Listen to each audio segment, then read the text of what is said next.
I don't know if you all saw, but he was the Pro of the Year for our industry this year. So congratulations again, AJ. So without further ado, I think with his experience, his knowledge, and his expertise, we really are going to be learning some key things today. And he's going to tell us a little bit more about acing your tennis budget. So without further ado, go for it, AJ. Thank you so much, Jason. Thank you, Jason. Welcome, good morning. If you wouldn't mind, can you close up a little bit more? I tend to be soft-spoken, and if you need to leave, just leave. If you were here to watch Emma Doyle, you're in the wrong room. So let's get started with acing your tennis budget. And a couple of things. One, while it seems cutesy, the notion of tennis with a dollar sign, it's not designed to be cutesy. It's just making a statement that, look, tennis is a business. Make no mistakes about it, and don't apologize for it either.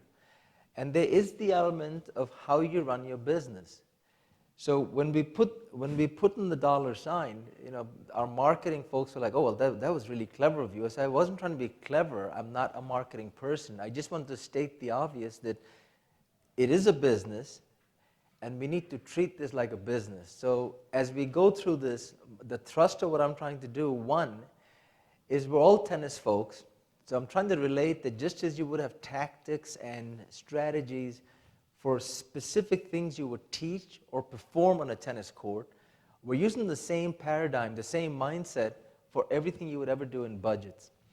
The other dilemma I have, which is not a bad dilemma, it's you're teaching a group lesson and you've got people who've never held a racket, you've got people who are 2-5s, you've got people who are 4-5s, you've got people who are Roger Federer in the same group.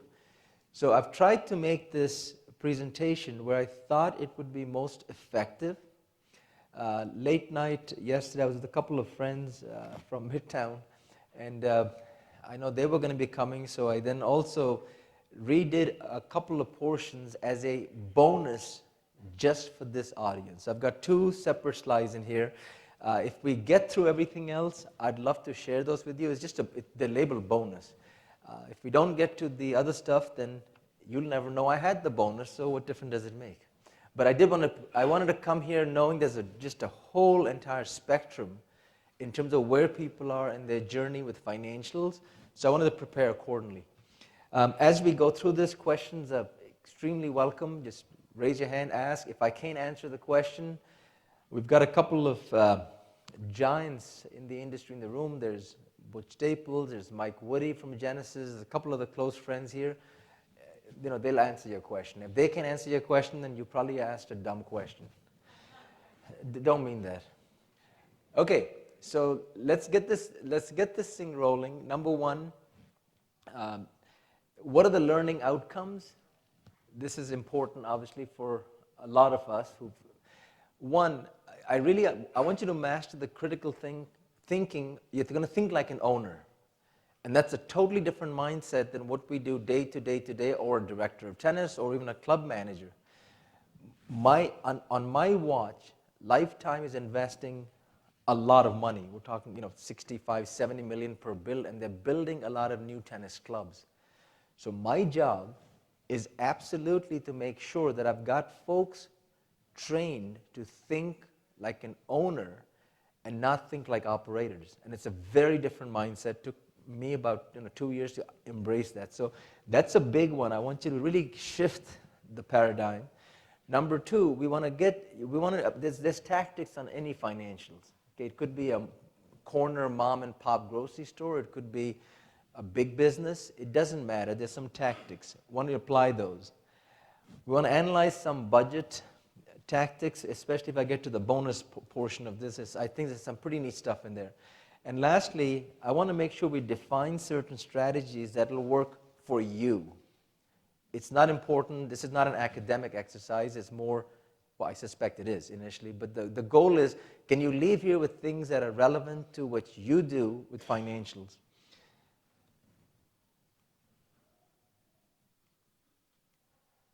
Okay, what does budget mean to you? This is where I'm normally meant to break you into two, and you talk about it. I think we're over that. I'm just looking around, and But certainly I want to pose these questions. What are your challenges? What are your strengths and weaknesses as it relates to the financial portion of running your business? How do you manage your owner expectations? How do you make the most of your budget? Again, I'll skip the mixing up in groups and things because of time constraints. Plus, I just get this, most of you I know, I'm like, yeah, I think they're past that. But give me some thoughts. I don't want to overlook. This is going to help me a little bit understand where you're coming from. What are the challenges you folks face with budgets? Doesn't matter who, just raise your hand and just let me know. Please, Amanda.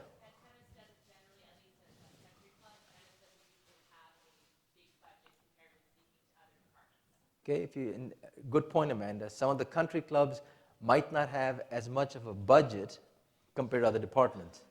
Golf or dining or some of those. Absolutely, yes. Please, sir.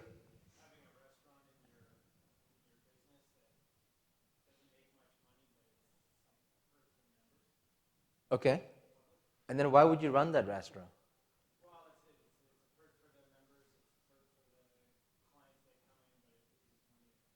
Yeah, might that be a play for membership dues? Yep, good, very good point. What else? Ken, Mr. DeHart. Oh, absolutely. Yep, yeah, welcome. It's every single time you do a budget, you've got to make sure the template is generic enough, because otherwise someone's going to go, that's not what mine looks like, and that's not what I do. Well, yeah, this is just a paradigm. That's all we're doing. Excellent point, Ken. Butch. History. What does that mean?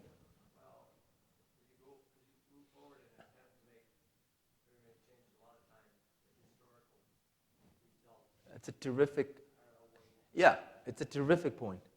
The only exception there would be if you're opening a brand new club and don't have any baseline, then certainly you would start with that. But yeah, that's a very, very good point. Anything else? Please. Clash of priorities between either the owner, director, pros, and even the members. Sure. And for the sake of this session, we want you thinking like what? Good answer, Jason. Please, Mike Woody. Just connecting the strategy to the budget. So you said challenges, correct? So making sure my strategy matches the budget. Excellent. That's going to actually be the next slide. So that's very good, Mike. No, it was fantastic. You queued me up perfectly. Anything else? Excellent points. So, by the way, this thing moves super slow. I'm not. Okay, this is just what's profit margin. It's a fancy term for how much money you make when you sell an item. That's it. I mean, I Googled the heck out of it. There was all kinds of fancy. I was like, well, this is mine. There's nothing brilliant here. Just pretty common sense. You need to know what profit margin is, so you know I'm making money on this.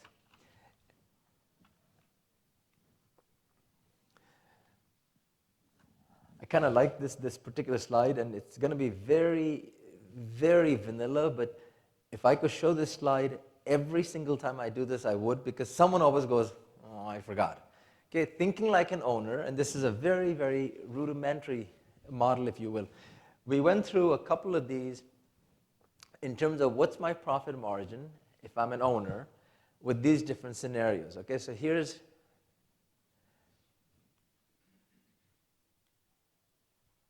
I kind of like this one. Okay, so normally I would just show you one in a silo, but I'll just walk you through this so you get a feel, okay? So this is Club A. It's the Jorge Andrew Club. So I go into if I'm selling court time at $35 per hour, if someone just buys court time from me, I make $35 in my profit, and my profit margin, that little fancy word, is 100%. Everyone with me so far?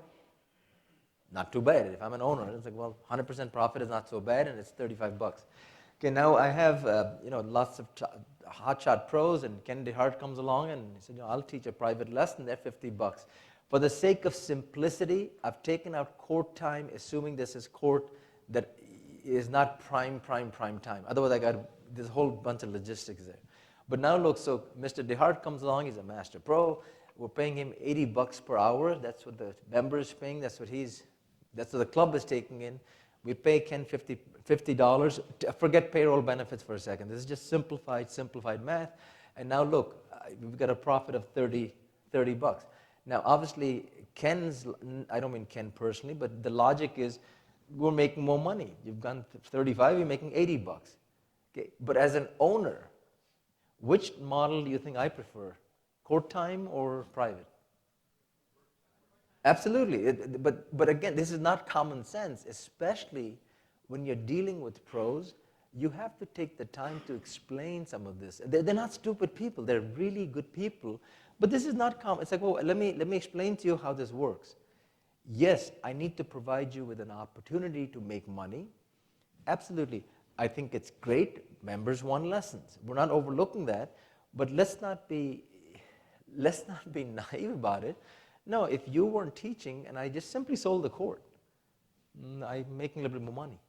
And do not position it as you're a dummy and look how smart I am. Just point it out so people understand the economics behind this. And then obviously a group lesson, which is what many of our companies are founded on.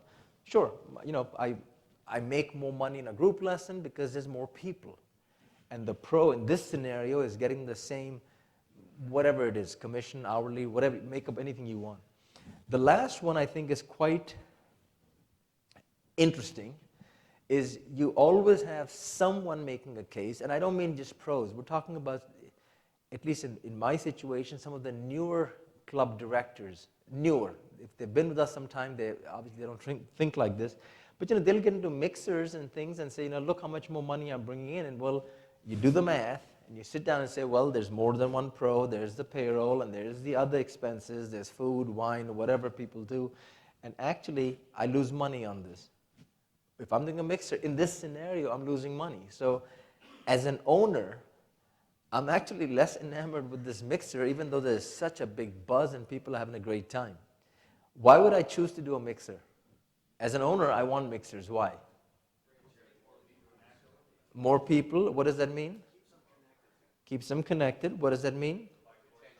Retention. What does that mean? By court time. What does that mean? Monthly dues.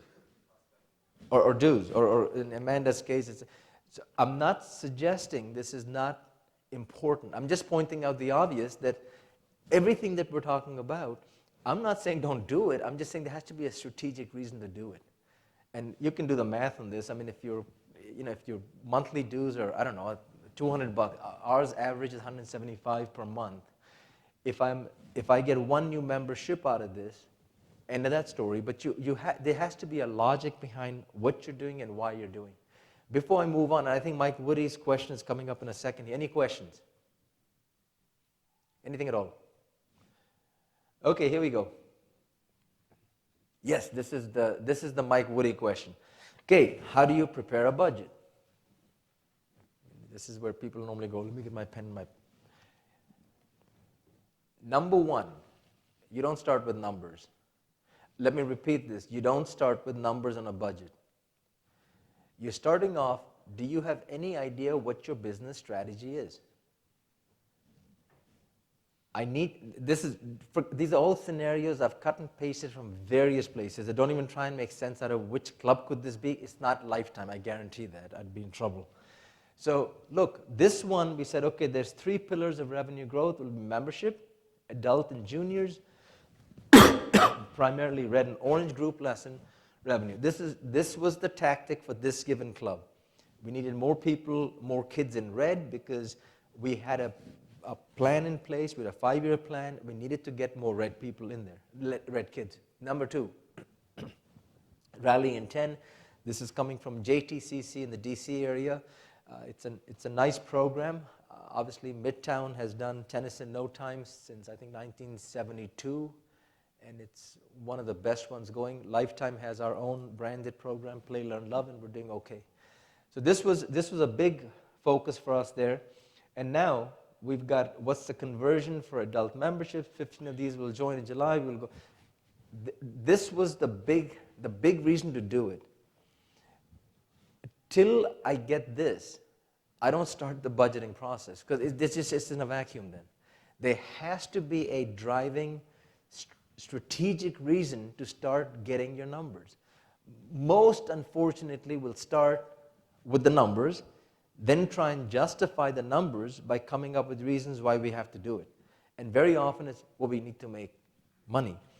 Yeah, but what's your long-term plan? Do you have a 3-year, 5-year plan? What are you trying to do? So this, I'm strongly suggesting start with this, and then, oh, this is again some of the minutia behind join area chambers, using the partner business partners, blah, blah, blah. Then I start with this, which is, okay, for Rally in 10 by month, how many participants do I need? For those taking pictures, as a reminder, this is all bogus data. You're welcome to take pictures. I think it's a nice presentation, I hope and pray, but don't get too hung up on the numbers make sense. I have no idea. I've just mixed and matched, and I've obviously changed some things. Okay? Then I start the actual process. This is the part that I'm going to choose to skip. I'm hoping to get to the bonus. Let me show you what you're missing, though. Yeah, I'm glad I'm doing this. So look, this is where we give you a 5-day scenario for next year. You've got a 5-day summer camp, and we tell you, orange, how many participants do you anticipate? What's the pricing? What's the revenue? Then we talk about, for this given camp, for your orange, what's your payroll going to be like? Well, I got high school kids, I got college kids, I got full-time pros, great. Here's how my club compensates. Whatever you do, you figure this thing out. We build in the cost of these popsicles, wristbands, total revenue, total expense. Do you lose? Do you make a profit? Do you lose? And then is there a profit margin? And you all sit down, and when we come back, we all decompress. And the cool thing is everyone has answers all over the board. And it's to drive home the point. I think one of you mentioned here that, I think it was Ken, that part of the challenge is there's no such thing as the budget's identical. So I've now told you what you're not going to be doing. Is anyone dying to do this, by the way? Okay. Thank you. This is very popular in a different kind of an audience. Okay, this one I like. This is germane. One of the outcomes is how does the financial work for you? How does it affect you? And this one, I'll put the numbers up and say, forget the numbers, forget what they look like. Try and understand, if you have a financial that looks like this, what does that mean to you? I'm so sorry, let me just go through this again. And the clauses were as basic as we can make. It's almost like having game situations in tennis. There's only so many. Revenue up, expenses up. Revenue down, expenses down. I'm calling it frog and water. We'll tell you why in a second. Revenue up, expenses down. Revenue down, expenses up. So what does all this mean? Here's the reason it says 2016 USPTA. There was a different version of this, and it worked very well. So I was too busy to change it to 2019. Again, don't worry about what all this means. I want you to focus on my comments to the side. In this particular scenario, we had a 1.1% increase year over year on the net revenue. It could be gross revenue, but the point is there's an increase of about $13,500 or 1.1%. We have our expenses, and at the bottom I have my profit or loss. This had a 2% profit increase over last year net profit, and the amount, it seems to me is about $1,905. So your revenues are up, your expenses are doing okay. Overall, your profit is about 2%. Net growth over last year. We'll always compare to last year. We'll compare to budget, obviously. And typically, we'll also compare with your best year if it's relevant. So with this being said, if this was your P&L, respond, how do you feel about what you're doing and your job and your owners and everyone? I mean, how do you feel you're doing if this was your financial? Any thoughts at all? My revenue is up 1.1%. My overall profit is up 2%. Any thoughts? You can go as deep as you want because the numbers are irrelevant. It's the thought behind what this means.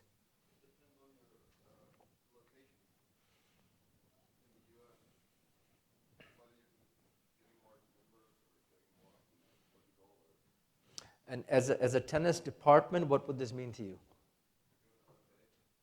What does that mean you're doing okay? Okay, Alan?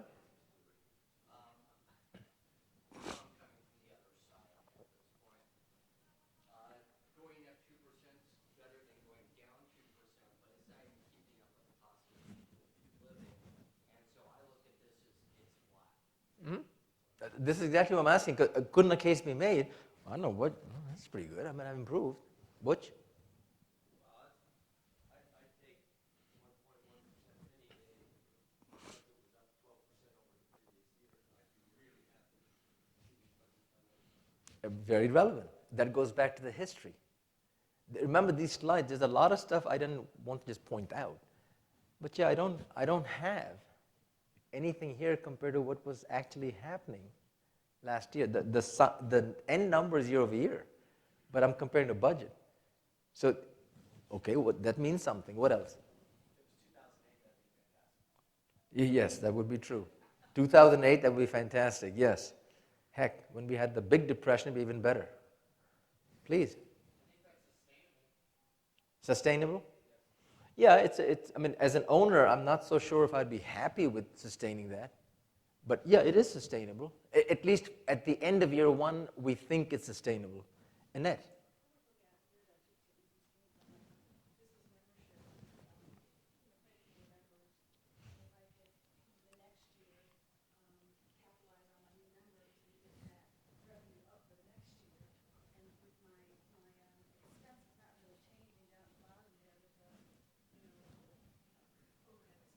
They're fixed, yeah.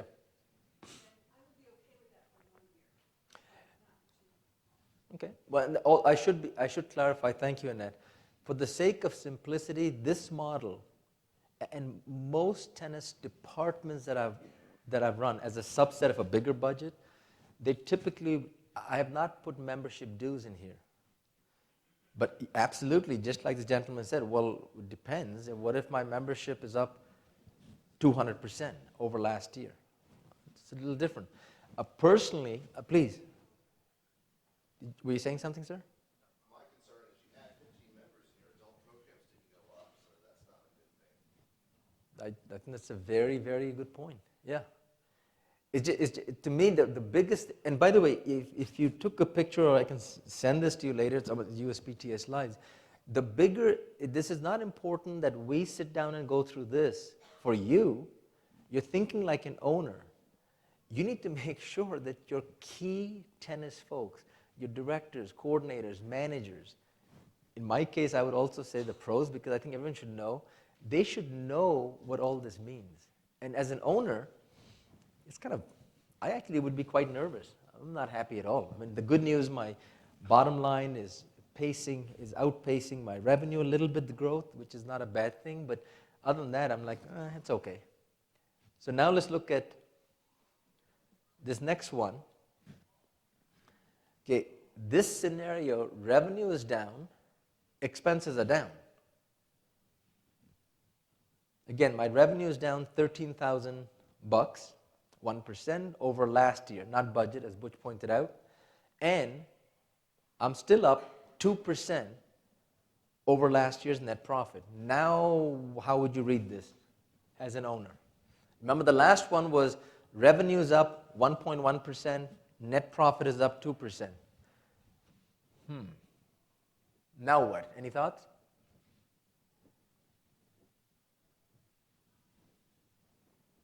You're losing revenue, but you're still making your CM, contribution margin or profit margin, because you're cutting expenses. Laramie.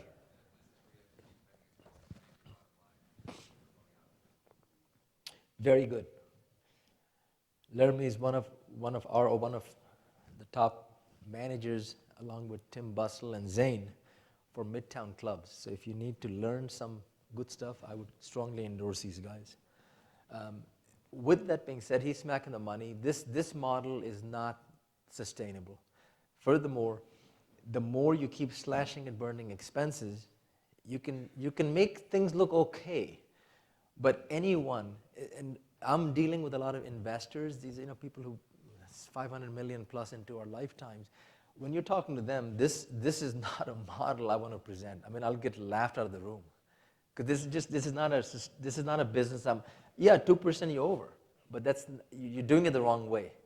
And I use the word, the frog in the water, because this is where you're basically in boiling water. You just don't know it till somehow it just completely, totally gets so hot. By then, not sure why people would do that to a frog, but if you were, at that point you're burned. I mean, you're toast. Okay, this other one, your revenue is up, your expenses are down.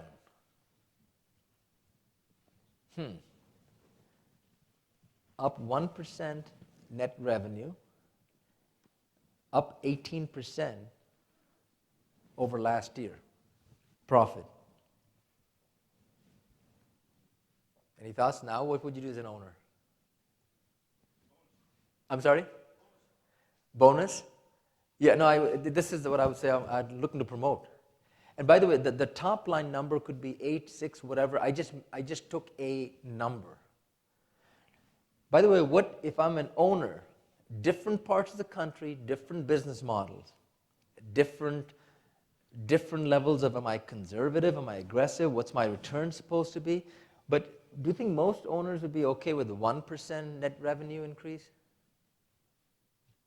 For those of you maybe who deal with owners or buying clubs, it'd be a hard case to make. But an 18% same store specialty growth, that's a very attractive number. So this again would be, these are the kind of people you want, and you want to keep them. And you want to incentivize them, assuming they have the right culture, they have the right behaviors. These people know how to move numbers strategically and make things happen, assuming, of course, these are honest, good people and not cooking up the books, obviously. Yeah, please don't. Yeah, this session is not about cooking books. So, lastly, look at this. My revenue is down. My expenses are up.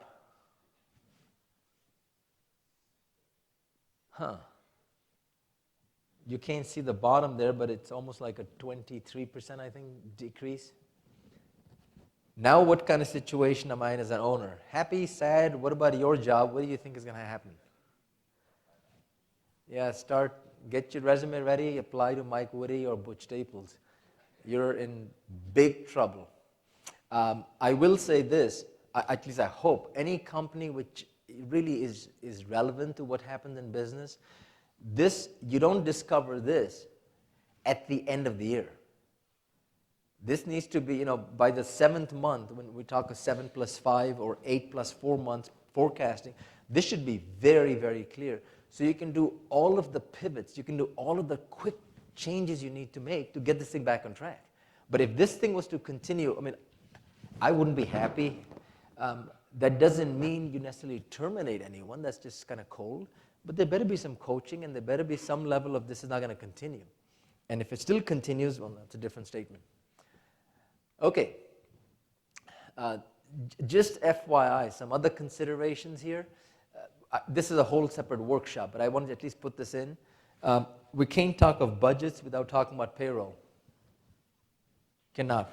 For most of you running tennis departments, what is your, typically, more than likely, what is your largest expense in a tennis department?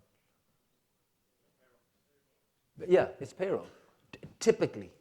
So it wouldn't be kind of irresponsible not to at least talk about it. There's no way I would be foolish enough to start talking about, well, how do you compensate tennis pros and how much is an hour worth? Okay, forget all that. I shouldn't say that. Don't forget all that, but I'm going to choose to forget all that. But this one is important. What is your payroll that you're paying overall for the department, what you're paying your managers, what you're paying bonus people? What is your compensation compared to revenue? And a separate bucket obviously is, what is my staff, for the people who teach for us, how much do they make per hour? More importantly, in your culture, what do you want them to make per hour? It's a very different statement. Coming from real life, because I've lived this really bad movie, I hope we never have to do this, but when I first came into Lifetime, not because it's wrong, but the way the compensation was structured was, if you were teaching a private lesson, you got a lot of money. If you were teaching a red or orange class, you got a lot less money. Not intentional, but that's just how it morphed. So I walk in, and obviously, for many of us, under 10, red, orange, green, net generation, what do you want to call it? This is our identity. I mean, this is very important. So I'm obviously I got to get more people qualified teaching and growing red and orange. That's how you get a pathway in a legit sense. Well, guess what people want to teach? Private lessons. And not just that, someone figured out, oh, why teach one? I actually get incentivized to teach even more. So why don't I take these 4 people in a group here, and I'll take them all out and do more privates, and then do it was a brilliant scheme. Oh boy, was I unpopular. That was gone. Because it didn't serve the right purpose. That was not what I wanted our culture to be. So you got to change. You got to make sure it matches what you're trying to do. So now, if you're teaching a red ball class, especially based on how much you can grow it, you could probably make more money in some cases in a private lesson. That's what I want. Again, it's your business, but just be aware the payroll to revenue is pretty important. You should just keep track of that for different buckets and kind of figure out what's going on. Benefits, again, state by state. If anyone here is from California, I think Alan, Amanda, California, that's a foreign country. Don't even try and do their labor laws. It is an absolute, it's humbling. We have many attorneys, but one of our attorneys is only for California labor, and it's just not a fun situation. So forget California, but don't forget California, but you folks know what I mean. But just be aware, what are the benefits? What is that as a percentage that you add to payroll? I mean, I have a pre-payroll, but when I add in benefits and tax and everything else, for me it's about 15.167. Well, it's not about, it's 15.167. But there's got to be a percentage that works for each of you. You should know that. Capital expense is important. Keep track of it. Gentleman yesterday we were chatting has just taken over. Just a beautiful club, different. I'm obviously not saying names or anything, but dropped that gorgeous club, beautiful.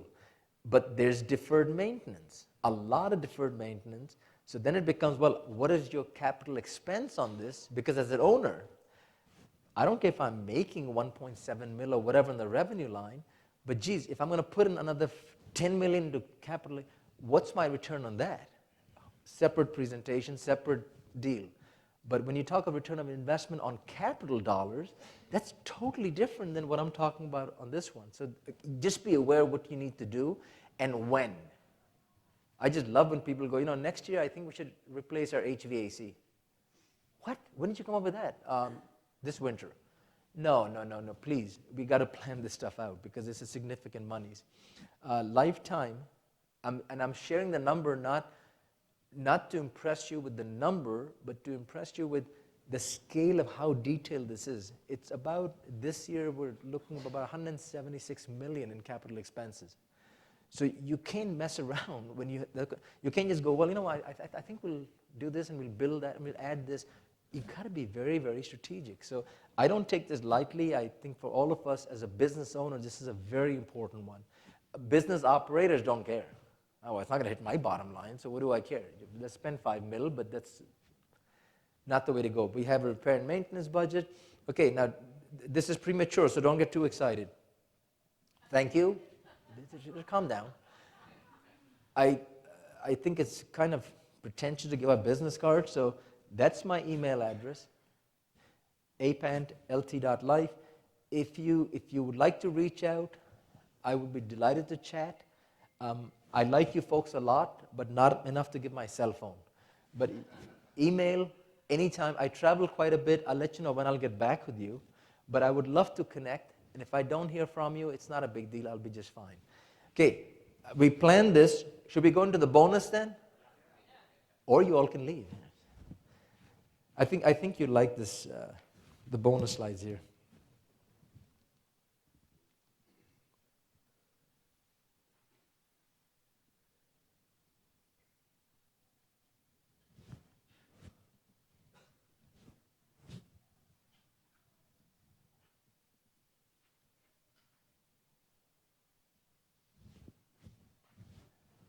Walleye is the state fish from Minneapolis, Minnesota. And if you fish, you must catch walleyes. We'll say that again? That was good. I heard that.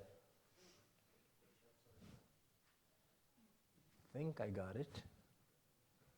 Okay, yeah, I think this is pretty cool. Okay, so part of the plan was just as a bonus for all of you. This was created late last night, so don't look at this and go, well, that's not a good presentation. It's an Excel's PowerPoint. I did it late at night and I was exhausted. So here we go. Take a look at this growth that we have in juniors. Now, I'm just giving you some more to what to read more into. There's a 20% growth in my participation. Forget if it's, for a second, if it's unique or encounter, it's just, that's how many more bodies I have in classes year over year. What do you folks think? 20% growth. Does it mean anything? Well, let's take a look. Personally, a lot of folks will actually talk about this. And, at a very high level, it's a nice thing to say. There was 20% growth. But then, from an owner perspective, the much bigger issue is, okay, let me take a deeper dive into this. And now, here's where the growth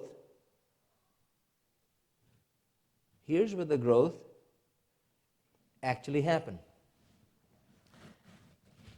Very different scenario. My red, geez, that went up 200. I mean, that's actually pretty darn good. We went from 10 to 30. My orange really jumped up. So something is working in red and orange, and my God, I mean, that's a darn good sign. Why would red and orange going up be a good sign for your business? Okay, you all get that. Little kids become big kids, and they become big people, and they stick around. Okay, that's really the bottom line. No pun intended. Okay, so we've got those two are going well. Now look, my green, maybe it's a transition, maybe it's whatever you call them. My green is down, and my yellow, which was my high performance as opposed to low performance, these kids are also, they've gone to the new pros in town, and he's a magician, so they've gone over there, and gosh, I hate junior tennis. Okay, so look, you're still up 20%, but these are your buckets. But to me, the more telling thing is, based on this pattern, now as an owner,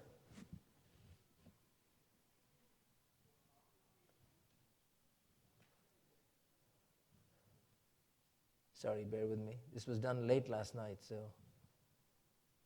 There we go. So now let's look at the revenue bucket. It's no magic. This is based on the growth and the numbers. It's a formula. But now take a look. Well, red. I mean, how could you not be? That's a variance, by the way, the second to last column. $2,000 up. I know my participation is up. Orange is up. $4,500. Not so bad. Green is down. Well, of course it's down because, they're down, and yellow is down. Geez, I don't understand. How could my overall be down 7%? It could be 20. It could be pick a number. Well, I think for all of you, you know why it would be down? Excellent. Yeah, and in this one, the easy math here, for the sake of simplicity, was $100 for red, 150 for orange, 250 for green, 300 for. So now you start diving deeper and going, well, wait a second, my participation is up, but my buckets are not necessarily up. Now, if you were making a case to me, and I have money in the club, it's my return I'm looking for, how would you make a case that this is a good thing? Please.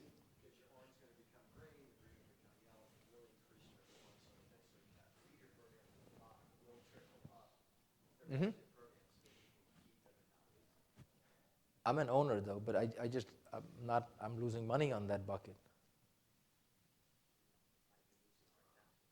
Excellent. I wanted to make sure we touched upon that because that's the key thing.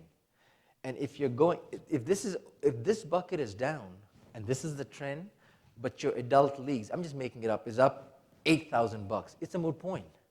But you need I would urge you question and dive deeper. So before someone asks the question, you already know what your business is doing, so you can explain. Listen, let's not get too excited. Here's what's going to happen. But guess what? And I would go in there, to an owner especially, I'd go in there with all of my projections out year after year after year for a couple of years saying, based on this trending, my initial modeling is this is what we're going to be doing. That's a lot. That means you know exactly how you're planning it, and that goes back to the Mike Woody question. Before you do any of this, you need to understand what is my business going to be based on. Well, I think I'll just steal all the performance kids from all the other coaches because I'll undercut in price. I'll get them all over here, and I'll make more money this year. You can. But to me, that would not be a sustainable model. Be extra careful if you're talking with non-tennis people who are in the running tennis businesses, non-tennis people. It's not appealing because often it's, well, they don't know, so whatever I tell them, not necessarily. They don't know tennis, but they know their monies. So they'll be looking for return way, way quicker than someone who is completely, totally a tennis person. No, I get it. If I put my money in my bank, I can make this much in 1 year. Not interested in that. I'm a tennis person. I get it. I understand the business. I know this is a 7-year model, and at the end, this is what I'm going to get.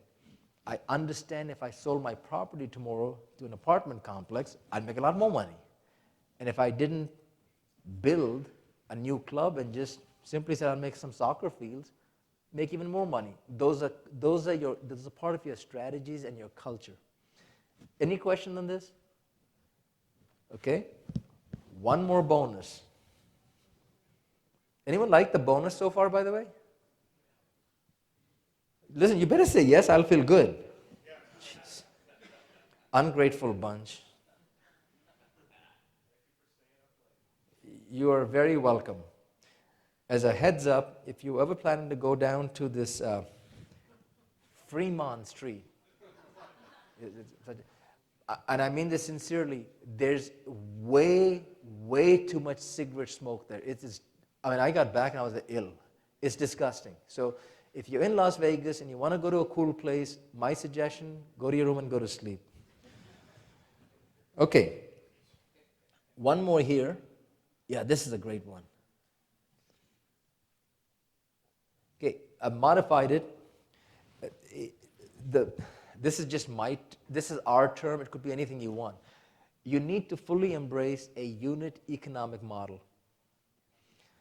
Without this, I really don't know how you're going to have a valid, quantifiable way to say this is where my business is trending. And this, obviously, for any big company, whether it's Midtown or Genesis or Lifetime, a lot of this is what we base our decisions on. It's not just a question of what it looks like. You start making decisions based on this. So all I'm talking about here is, look, I've got 2 clubs here, Club A, Club B, and Club A, this is annualized on the revenue line. Club A is making 1.2 mil, and Club B is making 700,000. Which one is a better bet for me from a big picture as an owner? a smart bunch. Believe me, if you're dealing with folks who are just looking to get into this, it's a no-brainer. Oh, what kind of question is that? 1.2. Well, yes and no. You don't know the expenses, but here's the other thing from a unit economic modeling standpoint. Here's the other thing which we don't know and we should know. So now I go into a unit economic model. By the way, please note at the bottom is lifetime tennis. Okay, here we go. This is important now. I got 10 courts, I got 5 courts. Which one's a better bet now per court? I'm sorry? B is a better bet. But here's, strategically though, and this is where obviously most of us who run the bigger business, this is what we do day in, day out, is, okay, can I replicate that for 5 courts? Not necessarily. More importantly, on 10 courts per court, what should that number be? Are these indoor courts, outdoor courts? Are they bubble, are they clay? Is it, in my case, is it Texas where it rains a lot? Is it California where you got labor laws like you've never heard? Or are we talking about Westchester County, New York? Are we talking about Des Moines, Iowa? You need to have a benchmark or KPIs, if you will, as to what you want this number to be. If you don't know what this number is for your business, my suggestion, just spend a little bit of time because it'll really make a lot more sense, especially as you're looking to expand. Now, I'm not going to share the numbers, but obviously for me, for Lifetime, or specifically for me, if we're looking at building an outdoor-only club versus indoor-only, and there's only outdoor clay versus hard, each of those, there's absolutely a unit for per court. What do we expect in gross, expenses, especially payroll, and what we anticipate losing or making? So, with this many clubs, and it's no different from Midtown or for Genesis between Butch and Mike, you have to be very, very careful. You understand how this is going to play out. And it's not, well, I'll just build 10 courts, so I think we'll do quite well. It doesn't work like that. This, for me, also is when you have a court and you have an operations budget, right? Repairs, maintenance especially, housekeeping. Well, how much should that be per court? And we then break it down per court per hour. It just takes time. But the reason for that again is if it means if I'm building a new, we're opening December 12th with 14 outdoor courts in, of all places, California, Rancho San Clemente area. It's a nice area. But when you open there, how much do I plan for operations budget? Well, outdoor per court, there's a number. And that number is broken down by how long it would take you to empty the trash, how long will it take you to squeegee if it's an outdoor? All of that is broken down by minutes. And we revise it every year, but now when we're talking about outdoor bill, Rancho, how much should I have for repairs and maintenance per court? You have a number. I don't have numbers. We're also now expanding into pickleball, and I oversee it, but I'm not the pickleball guy. I don't have those numbers yet, and it's driving me bananas because, like, well, you build it, it'll be this and this and this, but it's like, how much are we going to spend on this thing? And I'm really, we're going to get the number, but for me, the way I am with numbers, I'm like, I need to know, but right now I cannot. So with that being said, those are your 2 bonus points on this. We're very much on time because I'm very sensitive with everyone's time. I'm absolutely open to any questions, and then I would just like to quickly bring us home with a very quick wrap-up. Mike? So we're talking payroll now at Lifetime, because of the model for the group lessons. Are they running the program on their own red ball programs, or is it overall club Lifetime? It's all branded by us, yeah. No, it's nationally. Does the different pros have different programs within the red No. ball? No. There's curriculum, and you will do exactly that, or you will not have a job. Oh, no, I didn't say that. I said when I came in. There was less and more. Oh no, I'm not saying that at all. Nope. Curriculum is non-negotiable. There's parameters. But if you say, you know, I'm so good, I'll skip red and go right to yellow ball with a child who's basically just stopped eating dirt, then I'm not going to be happy with you. Please, Jorge. AJ, with your experience in Lifetime now and all that, where are you recommending Lifetime to put their facilities to be profitable, and what kind of recommendations, you know, outdoor courts, indoor courts, pickleball, other paddle sports? Yeah. If you didn't hear the question from, again, one of our master pros who's with dual bodies, PTR, USPTA, Jorge, from my perspective, what would I recommend for our owners and investors? Where do you want to put your money to build new clubs using the Lifetime model? And also, where would I stand with pickleball and some of the other things that are happening now? It's a two-part question. The first one, when we talk about what is the ideal lifetime tennis, it's very hard to answer the question because, as an example, one of our clubs, California, God, you gotta love that state, we lose about $194,000 on the tennis department there, annualized. I don't think anyone here is telling me, well, that's not a good idea. I would never, ever even think of closing it. It's one of our most profitable clubs, because of the membership that wants to play tennis for free. It's California. You don't charge for outdoor court time. So here's my financial, and I give birth to a cow every year when I see this thing. But should we build something like that? Heck yes. So I'm just one of 26 businesses. So I have to be very sensitive that, you know, I'm just looking at tennis, but I have to kind of get the whole thing in place. We have a big construction crew. We have our own architecture, design, construction, all of our own companies. But they consult with me on, is this a viable tennis build? And, you know, they do take what I'm saying pretty seriously, but not to the point that, well, we won't do it. But guys, I don't think you need 8 courts. You need 4 for this model. And no, you need 10 indoors. And no, recently, do not build outdoor courts in Beaverton, Oregon, because it rains there. Oh, that's why we hired you. You're so smart. It rains. The second part of the question, I'm all in favor, all in on anything that will help support the growth of racket sports. That includes pickleball, never for Lifetime, never at the cost of sacrificing a tennis court though. So we're doing a lot more on non-prime time indoors. We're doing a lot, because you can't teach private lessons. Of course you can, but you just have to have good people certified. And so we're doing a lot of that. We're doing a lot on our outdoor builds, including Rancho, including next year 2 in Texas, building specialized, pretty upscale field for pickleball, but not taking away tennis courts. I don't want to do that. Padel is something else we're looking at. It's kind of fun game. Maybe beta test at some of our clubs. So I'm all for it, but this is just me. I would not compromise with tennis on that.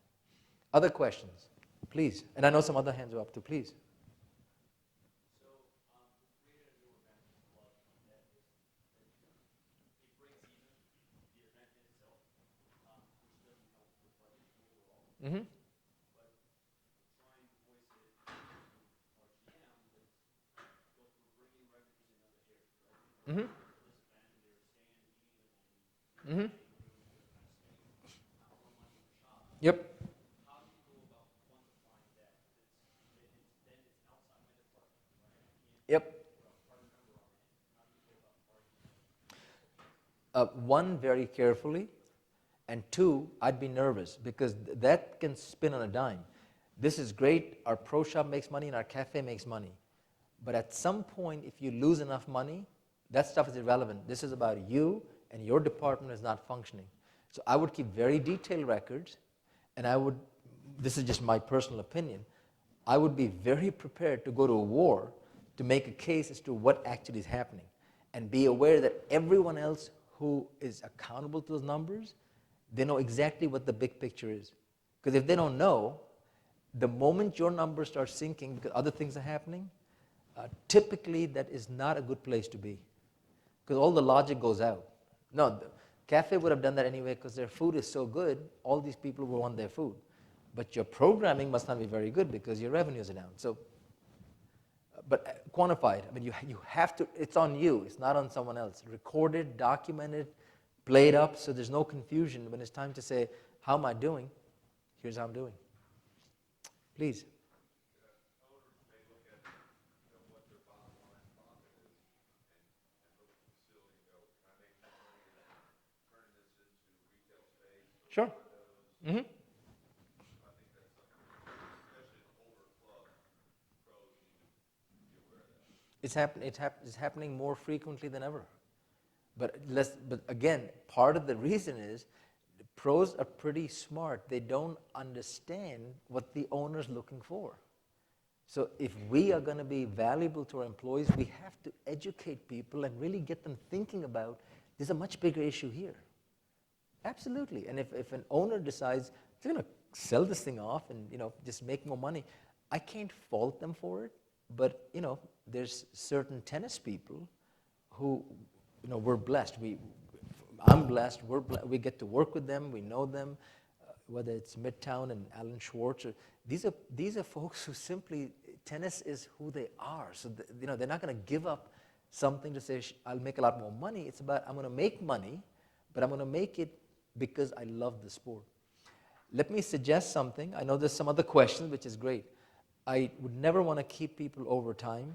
What I might suggest, I'm around, I'll be outside.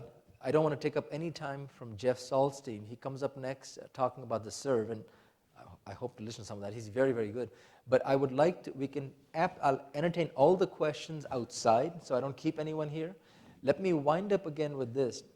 We started with some learning outcomes.